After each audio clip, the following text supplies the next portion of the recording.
So what's up guys, Aljon here. Pag-uusapan na naman natin ang Pinoy Basketball. Alam nyo na.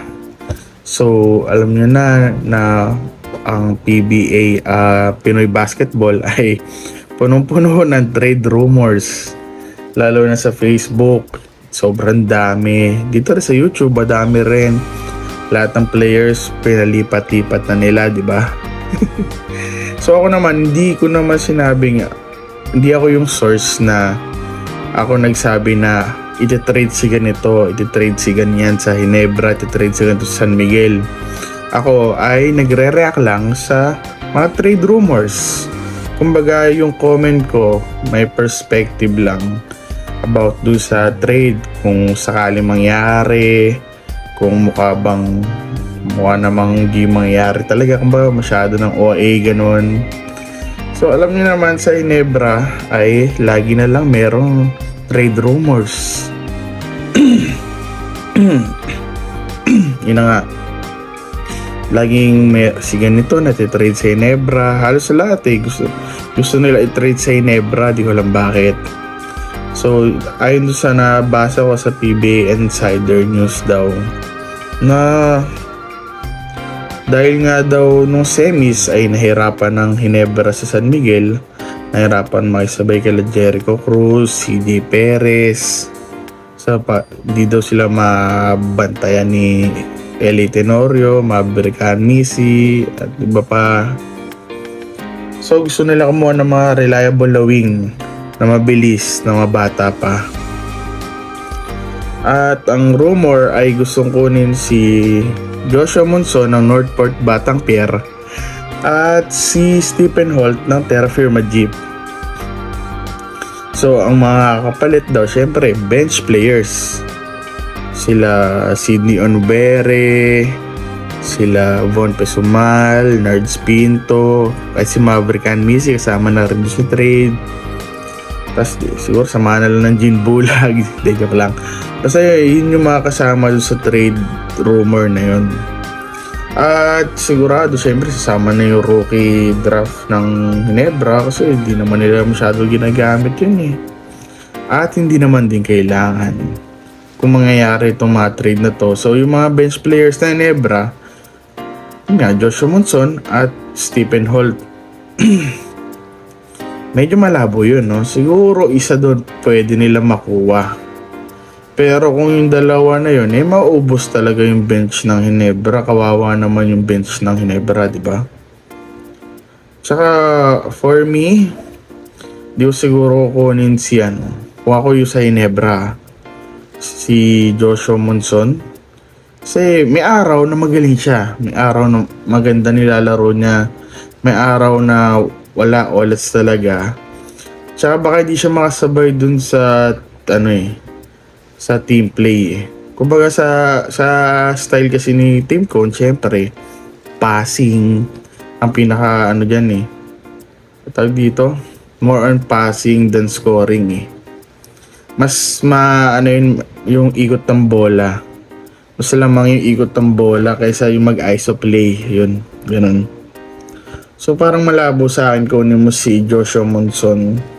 Yung mga tulad ni Joshua Monson is bagay siya sa mga sa Terra Firma Jeep, sa Northport, sa mga players na sa mga team na malaki. Siguro sa Token Tex, bagay doon, bagay TNT, tira ng tira. Bagay kay Coach Chot Reyes, the man with the $1 million suit. Million peso suit pala. Basta yun, yung pinakamahal na suit sa buong basketball community. So yun, kung mas bagay siya sa mga ganong token text, sa mas yung laro niya. Baga hindi ma-hold na, hindi siya magbabago masyado, ganun pa rin. Hindi mababago yung playing form. Kasi dito sa Ginebra hindi talaga yung mahirap maging ikaw lang talaga gagalaw. Lahat gumagalaw, lahat key score, lahat di depensa. Kumbaga kung team player ka talaga is bagay ka sa Ginebra. Kumbaga kung masama ko doon sa triangle, ganun, yung coach team ko. Saka parang ano lang to si tawag dito, Chris Ellis, ganun. Basta parang ganun laro niya, mas madangka lang si Chris Ellis. Pero minsan maganda laro, minsan hindi. Laging iba-iba talaga Hindi consistent player Tsaka meron naman ng Jamie Malonzo for that. So parang feeling ko hindi mangyayari yung trade kay Joshua Monson. Stephen Holt, kung ayaw nila magselos si Magnolia, huwag nila itutuloy itong trade na to. Kasi syempre nakikita naman na bihira yung bigyan ng maayos na player ang Magnolia. Ang pinakawala si Calvin Abueva. Samantala tong San Miguel at Ginebra, ang dami nang nilalagay na players. Kailan lang sila Maverick Messi, sila Geronte, di ba? Sa Magnolia, pinakahuli nilang nakuha. Basta kasabayan pa nun sila, si Abueva, nung pandemic pa yun Pandemic days pa yun So, yung mga rookies lang ganun, nadagdag sa Magnolia. Kung gusto nyo rin pala kasi, sabagay kasi, sabihin na magalit na naman Magnolia, Magnolia nga umabot ng finals. Pero kumbaga sa palitan ng players, sa dagdagan ng players, sila ang kulelat sa trades. Hindi paano ba to?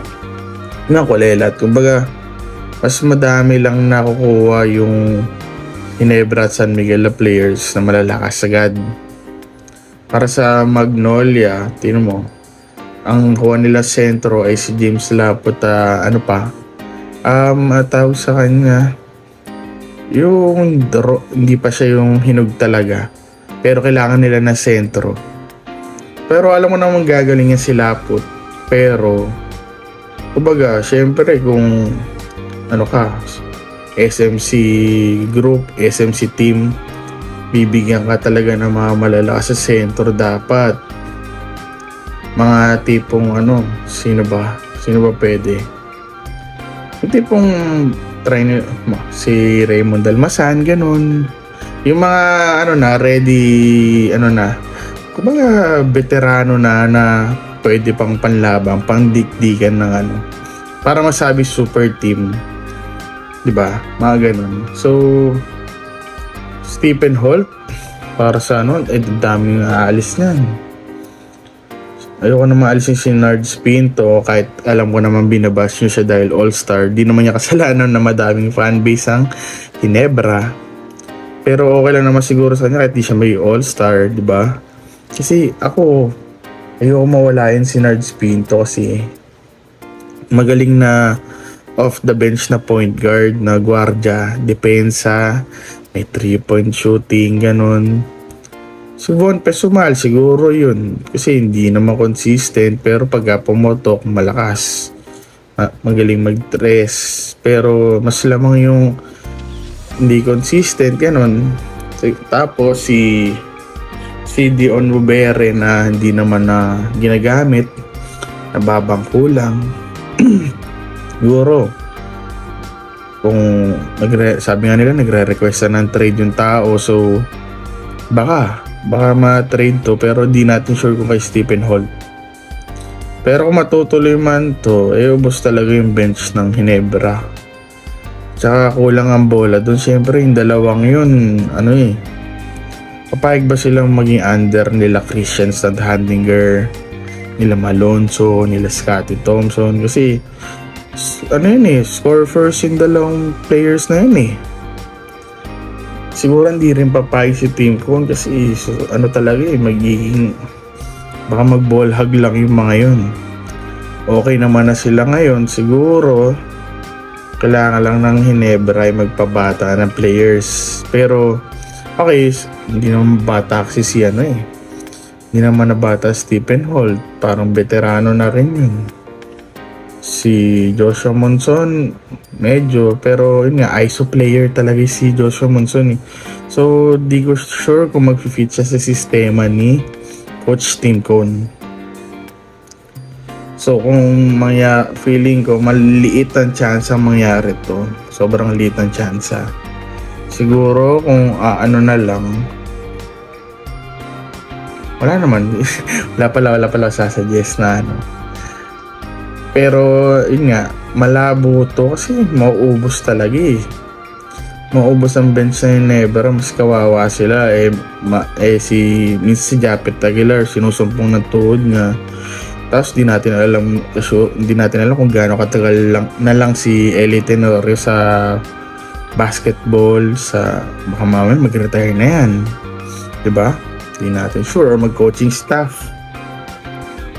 So, siguro, kuha na lang ako sa draft or mas kukuha ko na kuha ko sa Ginebra, kung ako si Al Francis Chua. Kumbaga, yung next na papalit na kay L.A. Tenorio. Yung, kumbaga, siya na yung papalit do sa pwesto ni L.A. Tenorio na magiging sabagay, nandun naman na si Scottie. Pero syempre, mas magandang may makapalit na guards na kumbaga papalit sa pwesto ni Eli Tenorio, ganun.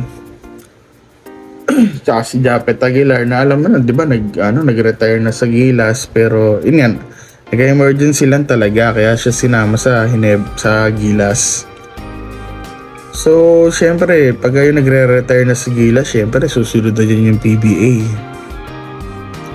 Siguro kumuha na lang sa mag-ready na lang sa future na kung sakali mo wala si Japet, kuha ko na isang sentro na papalit sa kanya, power forward na malaki, at point guard nga yun, para dun kay L.A. Tenorio at kay Japet na malapit na matapos ang karir sa PBA. So guys, ano tingin nyo sa trade na Stephen Holt at Joshua Monson to Ginebra? Tingin ba mangyayari yun or hindi? Para sa akin, lamang hindi.